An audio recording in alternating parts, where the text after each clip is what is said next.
How to create dynamic pie chart in Capcut for free.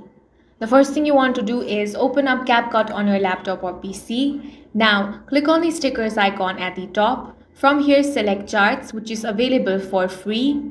Now from here click on the dynamic charts option. Click on the option of dynamic pie chart. This is how it's going to look. From here you can enter all the required data. Now click on this settings icon. Here you can enter a new title. You can also change your font or font size from here. Now click on this icon to open up style and animation. Pick your preferred theme from here.